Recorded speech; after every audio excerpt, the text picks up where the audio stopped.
with the name of Allah, who is the most merciful and gracious. Hi guys, this is Volunteer, and today I'm here to present with you people the most important topic, that is law. आज हम इंशाल्लाह बहुत ही important topic discuss करेंगे law के law है क्या actually, meaning, definition, purpose, nature, scope.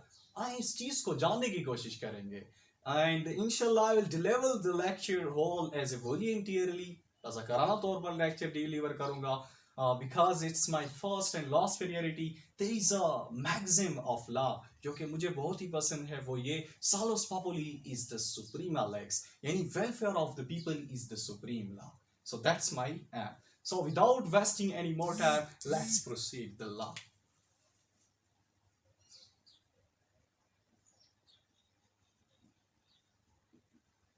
Law हमारे पास actually Urdu में हम इसके लिए जो वर्ड यूज करते हैं कानून।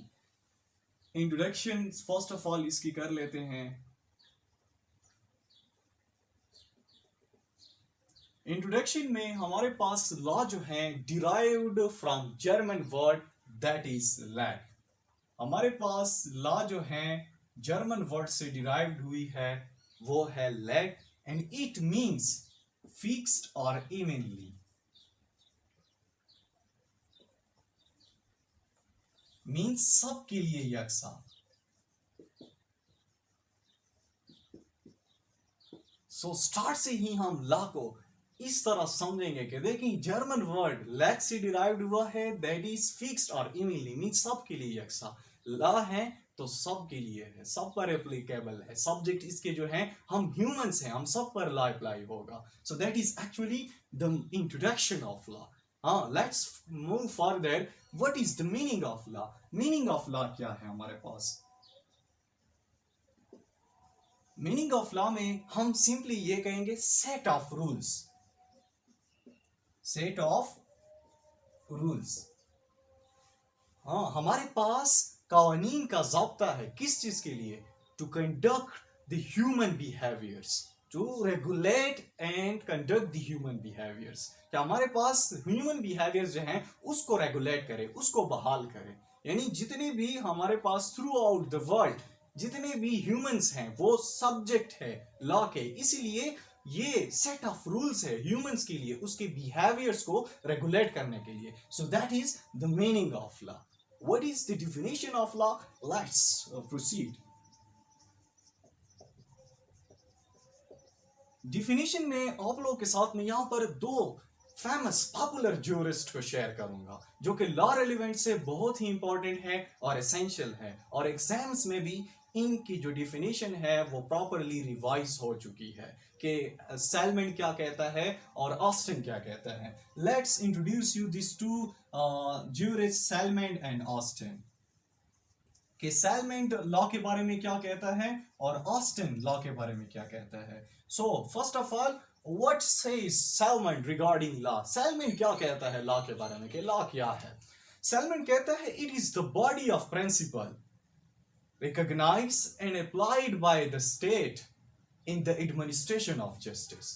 कि लॉ जो है बॉडी ऑफ प्रिंसिपल है, सेट ऑफ प्रिंसिपल्स है, कवानीन का ज़ाब्ता है, recognise and applied by the state, और एक स्टेट से उसकी एक्सेप्टेंस हुई हो, उसे कबूल किया गया हो सेट ऑफ रूल्स को। कहां पर? In the administration of justice, यानी कोर्ट्स में। कि लॉ कवानीन का एक ऐसा ज़ाब्ता है जो कि एक रियासत उसे कबूल कर चुकी हो और जो है ना कोर्ट्स में उसको अप्लाई किया गया हो। So this is what, this is law. ये हमारे पास जो है सेलमेंट कहता है। अब यहां पर दूसरी डिफिनेशन जो है ऑस्टिन की, वो भी बहुत इंपॉर्टेंट है। Let's know what Austin says. Austin क्या कहता है? ऑस्टिन कहता है it is the command of sovereign backed by sanction. यहां पर दो चीजें यूज हुई है, command of sovereign. Command of sovereign का मतलब ये है कि ये एक स्टेट का कमांड है, यानी स्टेट का कमांड है। और स्टेट में सॉवरेन कौन होता है? यहाँ पर हमारे पास पाकिस्तान की अगर बात करें तो पार्लियामेंट है, वो लेजिस्लेटिव बॉडी है, मीन्स वो कानून को बनाती है और एग्जीक्यूटिव उसे इम्प्लीमेंट करती है और इंटरप्रिटेशन वो कोर्ट्स में फिर हो जाती है। ये तो आप सबको इंशाल्लाह अच्छी तरीके से मालूम होगा। सो ये कमांड ऑफ सॉवरेन है। कमांड ऑफ सॉवरेन यहाँ पर एक स्टेट को ले ले, कमांड ऑफ सॉवरेन स्टेट का मतलब ये है, अगर आप लोग कॉन्स्टिट्यूशन में आर्टिकल नंबर 7 को देखें तो वहां पर स्टेट की डिफिनीशन जो दी गई है वो इस तरह है कि वहां पर एक स्पेसिफिक टेरिटरी हो। टेरिटरी मीन्स इलाका हो, उस इलाके में पॉपुलेशन आबादी हो और उस आबादी के ऊपर गवर्नमेंट हुकूमत हो और वो हुकूमत सॉवरेन यानी खुद मुख्तार हो। सो ये स्टेट की डिफिनीशन है, specific territory, population, sovereign government and that government is much applicable for the law, और वो वही गवर्नमेंट जो है ना लॉ एप्लीकेबल करेगी। यानी हमारे पास पार्लियामेंट में जितने भी मेंबर्स बैठे हुए हैं ये उनकी कमांड है, वो सॉवरेन की कमांड। यहाँ पर पार्लियामेंट का मतलब यहाँ दिया गया command of sovereign. Back by sanctions, back by sanction को प्रॉपर्ली समझे कि मींस अगर कोई लॉ को फॉलो नहीं कर रहा यानी वो बैरियर क्रिएट कर रहा है, रुकावटें पैदा कर रहा है सोसाइटी में, तो वो उसको सजा मिलेगी। सो that is the proper concise definition of Aster कि लॉ जो है कमांड ऑफ सॉवरेन है, बेक बाय सेक्शन कि अगर उसको कोई फॉलो ना करे तो उसे सजा मिलेगी। Penalty in the form of वो जो है ना उम्र कैद भी मिल सकती है, जनरली कैद भी मिल सकती है और उसके सेंटेंस टू डेथ यानी सजा मौत भी सुनाई जा सकती है। So this is the definition of Aston. लेकिन जो प्रॉपर डिफिनीशन ये दो यूज हुए हैं, लॉ रेलेवेंस है और भी है, लेकिन ये दो जो डिफिनीशंस है बहुत ही कंसाइज और प्रिसाइज डिफिनीशन है। Let's move further towards the purpose of law कि हमारे पास लॉ का पर्पस क्या है। लॉ का वर्ड हम तो बार बार यूज कर रहे हैं, लेकिन लॉ का एक्चुअली पर्पस क्या है। Let's know that what is the purpose of law. Purpose of law में हम सबसे पहले पढ़ेंगे पर्पस यानी मकसद, कानून का मकसद, purpose of law. Purpose of law में सबसे पहले जो कि प्रेशराइज थिंग जो है, जो कि उस पर फोकस बहुत ज्यादा दिया जा रहा है, that is maintenance of peace and order.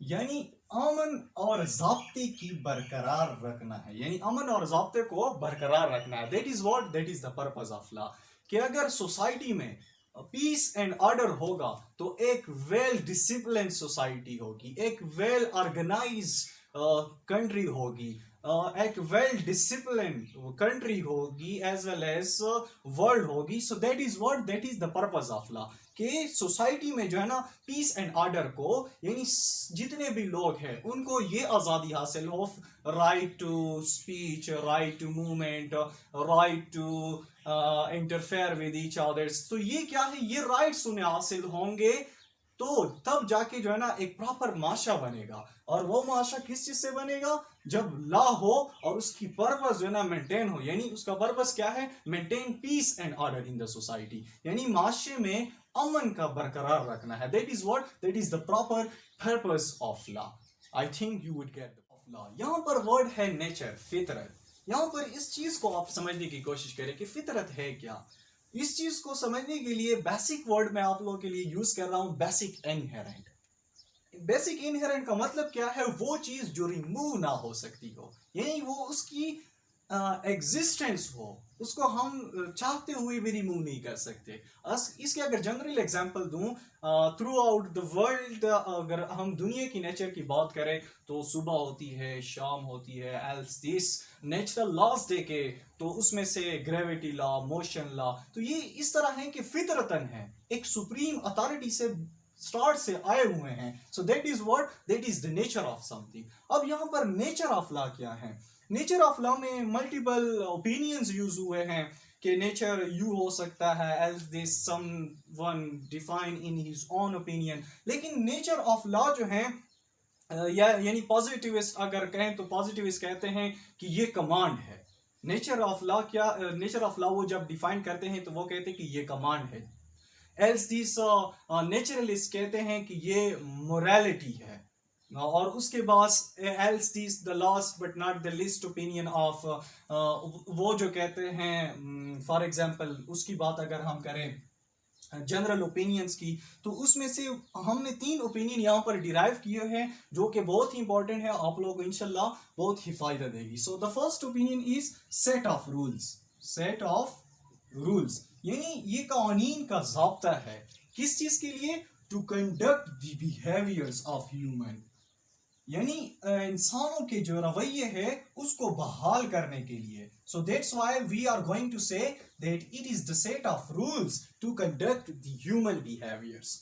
हाँ, ह्यूमन बिहेवियर्स को कंडक्ट करने के लिए, इसलिए हम कहेंगे कि नेचर ऑफ लॉ जो है, बेसिक इनहेरेंट जो है, ये कानून का ज़ाब्ता है जो कि इंसानी रवैयों को कंडक्ट करती है, रेगुलेट करती है, बहाल करती है। इसलिए हम इसे कहते हैं इट इज एन इंस्ट्रूमेंट।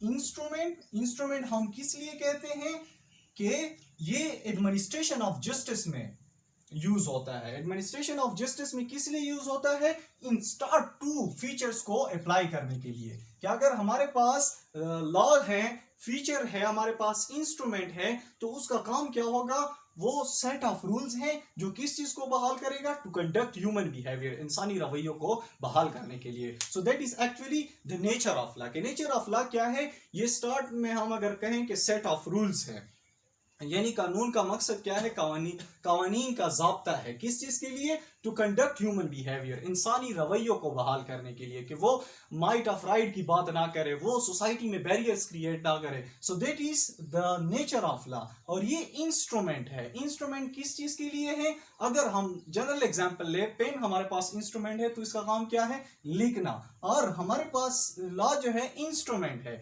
किस चीज का? इस चीज को सोसाइटी में इंप्लीमेंट करने के लिए, सेट ऑफ रूल्स को इंप्लीमेंट करने के लिए, for what purpose? To conduct human behaviours. तो ये हमारे पास क्या है? नेचर ऑफ लॉ है। Let's move further the last but not the least topic, that is scope of law. के लॉ का स्कोप क्या है एक्चुअली? ये बहुत ही इंपॉर्टेंट टॉपिक है, इसको आप लोग इजीली समझने की कोशिश करें, और जहां पर आप लोग को कंफ्यूजन, तज़ब्ज़ुब का शिकार बन जाए, you have a comment box, text me there, inshallah I will proper response there। और जहां तक नॉलेज है वहां तक मैं आपके लिए सब कुछ डिलीवर कर पाऊंगा। सो that is actually here the scope of law. Scope of law means, यहां पर स्कोप्स का मतलब क्या है? दायरा कार। दायरा कार यानी इख्तियार ऑफ लॉ क्या है? यहाँ पर स्कोप से, यहाँ पर हमारे पास पहले स्कोप को, जिस तरह मैंने नेचर की बात की कि नेचर को समझने की कोशिश करें, स्कोप क्या है? एक्सटेंट ऑफ समथिंग, किसी चीज का इख्तियार। अब यहाँ पर ज्यादातर लोग लॉ की जो स्कोप होती है वो इस तरह डिफाइन करते हैं कि मतलब इससे हमें जॉब्स मिलेंगे, इस तरह ब्यूरोक्रेट बनेंगे, वो एक्चुअली उसकी स्कोप नहीं है, वो उसकी डिजिग्नेशन है। यहाँ पर हम बात करेंगे कि दायरे और लॉ का एक्चुअली स्कोप क्या है। So first of all, scope of law जो है हमारे पास एक्सटेंट और जुरिसडिक्शन। एक्सटेंट और जुरिसडिक्शन यानी इख्तियार जो है हमारे पास लॉ का क्या है। सो एक्सटेंट और jurisdiction through out the world different है, कि लॉ का दायरा इख्तियार जो है दुनिया में मुख्तलिफ है। अगर पाकिस्तान की बात करें तो पाकिस्तान में फॉर एग्जांपल अगर आप कॉन्स्टिट्यूशन को देखें 1973 में, तो आर्टिकल फर्स्ट जो है इंट्रोडक्टरी पार्ट में, वो हमारे पास है रिपब्लिक एंड इट्स टेरिटरीज, यानी जहां पर लॉ अप्लाई होगा। फॉर एग्जांपल हमारे पास फेडरल स्टेट जो है, फॉर एग्जांपल कैपिटल इस्लामाबाद कर ले, प्रोविंशियल असेंबलीज कर ले, एलजीस ट्राइबल एरियाज कर ले, मींस फाटा, तो वहां पर लॉ एप्लीकेबल है। तो यहाँ पर पाकिस्तान में इस तरह स्कोप है। पाकिस्तान का जो कॉन्स्टिट्यूशन है, फॉर एग्जांपल जो चल के आ रहे हैं 1956, 1962, स्टील 1973, वो पाकिस्तान में ही एप्लीकेबल है, not through out the world, पूरी दुनिया में नहीं है कि फॉर एग्जांपल पाकिस्तान का कॉन्स्टिट्यूशन इंडिया में भी अप्लाई होगा as well as other countries में भी नहीं है। हर किसी कंट्री का, हर टेरिटरी का, हर स्टेट का एक जो है ना अपना लॉ होता है। सो एक्सटेंट और जुरिसडिक्शन, फर्स्ट स्कोप जो है, फॉर एग्जांपल लॉ का अगर हम पढ़े तो वो एक्सटेंट और जुरिसडिक्शन है, कि मींस लॉ का जो दायरा कार होता है वो डिफरेंट होता है through out the world. First thing is that, and the second one is subject matter of law.